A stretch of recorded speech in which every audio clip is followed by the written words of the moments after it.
So there are two big things going on, at least of local interest this week. And by the way, it's nice to have all four of us back together. But we have the Little League World Series, which gets underway, the tennis tournament, which will effectively get underway on Friday with qualifying and the draw. So I just want to revisit this Little League thing because, John, after our discussion because we all agreed so well. No, you didn't think you had enough. No, I talk so much. I enjoy listening to you go off. That's what I enjoy the Pontificate. most. No, I didn't think. I thought you were just fine, and you felt compelled to share what you did with us. I do like the Little League World Series. I think I mentioned that. I think I mentioned I didn't like when the cheating happened, but this is a memory for these kids that's going to last a lifetime, and there's going to be opportunities down there. And it's on tape, so it's really going to last. Yeah, and they're there too, and it's kind of a carnival-like atmosphere. From what I've heard and seen, that they present this in a fun way for these kids, and you know what? They'll forget about it when they lose, or if they lose.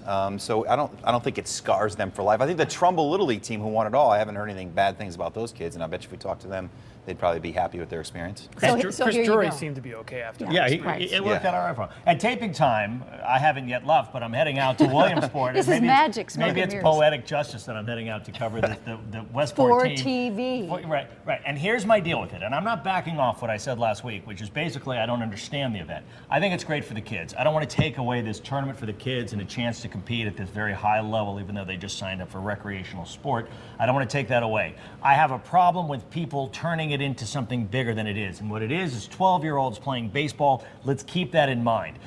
I don't see any need to put it on national television. I can't imagine why you would want to watch if your kids weren't playing or participating. That's my deal. And in a sense, we have turned something that I don't think should be a national sport into this huge event. But it's a national That's my pastime. problem. At Major League Baseball, yes, you're right. This is Little League Baseball. You're talking about 12 years old, but as we talked about before, I think people love seeing it.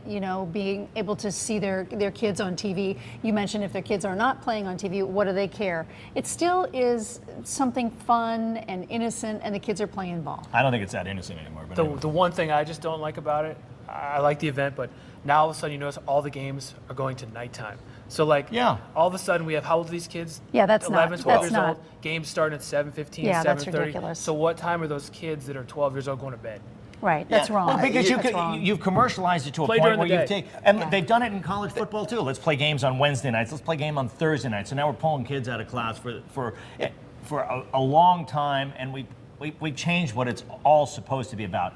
That's my big problem. Yeah, I mean, 7 o'clock's not too bad. I mean, kids can stay up late, and their adrenaline's flowing, and it's a big event. There's no school the next day, so they could be up, I think, a little later. But we've had our newscasts go on late, very late. Our 11 o'clock newscasts go on late because of the Little League Series running. That's good for them. Toughens them up a little bit. Says a father of four. Right. All right, listen, we're going to talk about this more. I also want to get into the tennis tournament, which we didn't have time for here on television. In New Haven tennis tournament, yeah. Yes, the New Haven Open. We're going to turn it over now to sportsedge.com for the rest of that conversation. On television, we're going to turn it over to our fitness contributor. So now, let's move on now, if we could, unless we have exhausted the Little League? I think it's over. Somebody wrote a letter. Somebody wrote an article. Some guy whose handle on Twitter is Little League Insider, which to me says everything you need to know about him. You're the Little League Insider? Well, right? I mean, he's to an me, expert. okay. Then there's something wrong with you. But I don't know the guy. We don't know this. No, whatever. He wrote an article, and He's passionate, and he was. isn't he? He really is. No, you know why? There's Because something for what's everybody. the matter with you that you're taking so much stock in this event that's supposed to be so fun for the kids? Well, we don't know him. If we met him, we should have him no, on but and he find wrote out. an article about us being very critical of us, and I don't care. People can be critical of us. I don't have Sure. Connect with him. unless they're critical of you guys. Then I got a problem. All right. We'll connect with him in Williamsport. Maybe you guys could have coffee or something like that. Or you and can talk it tweet out. to each other. I don't That'd think be he wants to great. have coffee with me. But anyway, unless we've exhausted the Little League. No, we're good. Tennis. Let's move on. Tennis. All right. Big event coming up in New Haven, the New Haven Open tennis tournament at Yale, as they like to say. It's a big year for this tournament, I think, because Lots of names. well, no, Make or break. I think it's make or break. Sponsorship. Exactly. Yeah. And I talked to Ann Worcester this week, and she told me that ticket sales have been the best they've been in a long time. They've made some changes out there. If you've been in there, the stadium, no one's sitting upstairs anymore. Everyone will be downstairs. So no one will be sitting up top in the bleachers, so I'll give it a more... That was a smart move. Intimate feel, Intimate yeah. feel. Like Right. there's people there, because that's what happens. You see people get lost there. They've had decent attendance, but when they're scattered up high and down here in the left corner, right corner, it doesn't look very full. That thing is way too big. Is I the think. ticket price too high? Did we lose something when we didn't have the men now because it's just the women? What happened? I mean, it went through a number of sponsors, and is this the third year? Here's what happens. Tennis is a very fluid thing with these tournaments because there's no governing body that owns these tournaments. So the tournaments are all individually owned. And so they all have different levels of importance and points that you can pick up. And so the tennis tournament they have there now used to be somewhere else. Then they picked up the men's tournament that used to be in Long Island, the Hamlet Cup. It wasn't a big tournament. They never got really big players. So they brought it in, and they got surprised by how many really good players they got in, and as a result. Now, this isn't going back to when Pete Sampras played. This is a couple of years after that. And so eventually it just didn't make sense to have the men anymore, so they just had the women. But remember how well they did with the women? Remember how that place was packed when Venus Williams was there? The tournament itself hasn't changed. What they're doing over there hasn't changed. What's changed, and this is cyclical, is just there aren't the marquee women The tennis personalities, players. You have, perhaps? in every sport, you have athletes who transcend the sport. Venus Williams was that in women's tennis. Serena Williams is that now, but outside of Serena Williams in women's tennis, there really isn't that marquee star.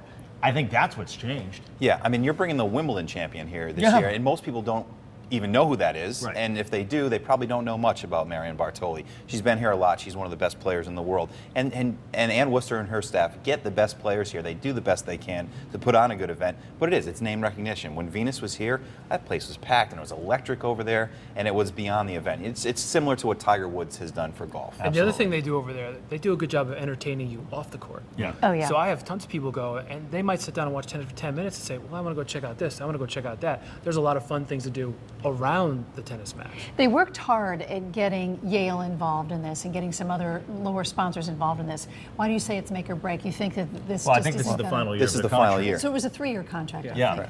Right. So are they going to be able And to they have the worked hard sponsors? at getting those, Yeah. those guys. And, and you know, Ron Shaw with Pilot Pen and that group when it was the Pilot Pen, I mean, he was hands-on, and they threw a lot of money at this tournament to help make it what it was. So they need someone to come in now. And, you know, years ago with the golf tournament, they had that bridge sponsorship with a bunch of places, coming together until Traveler stepped in. So we've seen that it can work. It just may be another, rough year this year, and we'll see what happens after Well, I think this. we've heard stories about how there aren't the personalities, whether they're outspoken or just delightful. But you're right, the name doesn't come out of these tournaments. Yeah, and you have that. You have that in men's tennis now, Yes. right? With Rafael Nadal. But it's Roger gone through some Federer, lulls they're as big well. Well, and Yeah. I hear a lot too that it's kind of like some people's thought. It's the same as with women's basketball. It's the same thing with women's tennis. They don't think it's as fun to watch, as powerful as the men. And I think female athletes sometimes get labeled a little bit, and some people don't want to show up because it's just the women. But boy, if you're sitting there and watching it, it's fantastic. It's electric. Yeah. Yeah, to those people, I say go out and check it out. Listen, they're throwing us out of the studio. We've run out of time. You got to get As to well they Williamsport. should. Go. I got to head out to the Little League World Series. Thanks for tuning in here on SportsEdge.com.